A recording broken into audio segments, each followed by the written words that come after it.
the next menu is invoice menu. So under the invoice menu, you have two sub-menus, invoice list and payment types.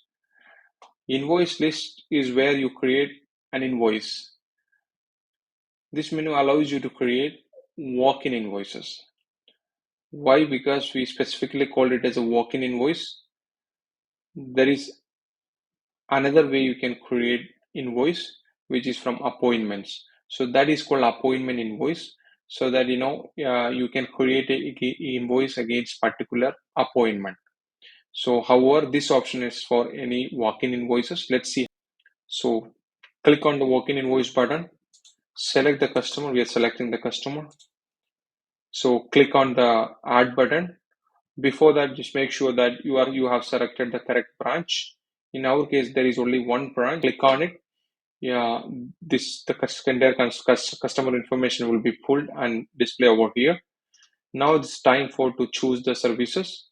Click on the service, and you should also select. It is mandatory to select an employee against the service.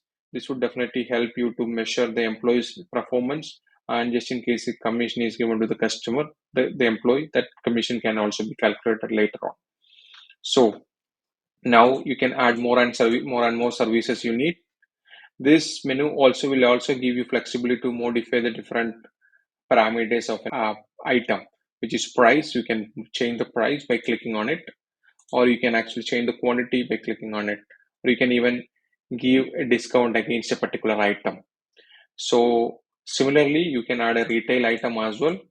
The major difference between a service and retail is that service has tax exclusive price. However, retail has a tax inclusive price. So when the price of retail is pulled from the system, it would actually take out the tax out of the actual price, and the tax exclusive price will be displayed over here. So that's where the price, what you see over here, will be different from what you have entered as a price for the retail price. So now, however, the package and the services, the behavior are same. They both have tax exclusive price. So now you have all the items ready. Now let's select the payment method. This payment method will automatically pull the default payment method which is configured in the system, which can be done through the payment types, which we're going to discuss in the next one. So you can choose any payment that you want. I'm choosing, for example, post payment method. Now there is a place where you can also give overall discount. So that discount will be against the entire invoice. However, the discount which we discussed earlier will against each item would be against that particular item only. So if you select both item discount and overall discount, both will be applied on the invoice. It also gives you flexibility to add a tip just in case required.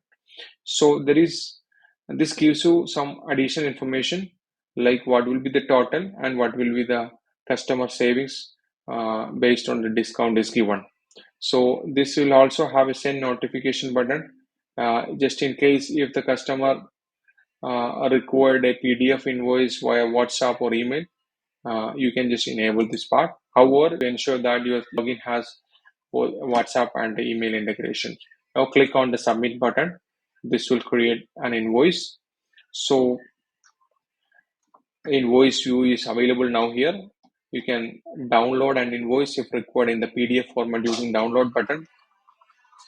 Printer will help you to print the invoice, and thermal will help you to print it in the thermal format. So click on the thermal and print it to the thermal printer. That's all about the invoice. So now let's see how to create payment types. So you can come to the payment types menu, click on the add new payment type, and give a name and description. And if there is no other default payment types are available in the system now, you can actually enable it so that this payment type will be the default payment type. However, if there is another payment method already selected as a default payment, you will receive an error. So that's all about invoice menu.